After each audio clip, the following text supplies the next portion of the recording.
Everyone worries about their reputation.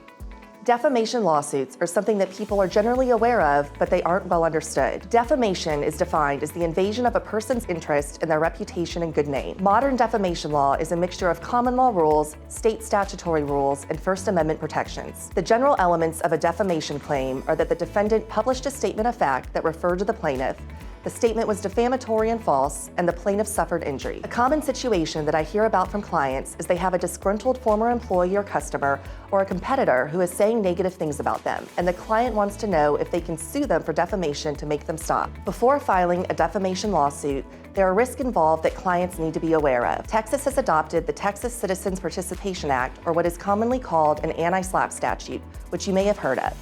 This statute protects First Amendment rights such as free speech. If you want to pursue a defamation claim, the evidence needs to be pretty solid. If it's not, you can risk your claim getting dismissed early on in the case, and you will be on the hook for the defendant's attorney's fees. Defamation lawsuits are particularly complicated because the elements of the claim depend in part on who the parties are.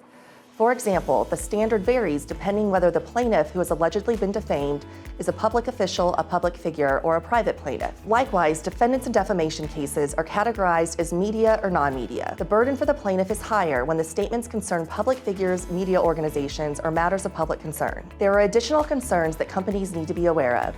Employers can be held vicariously liable for statements made by employees within the scope of their employment. A company's internal policies should take this into consideration to minimize their risk of getting sued. Defamation concerns shouldn't be taken lightly.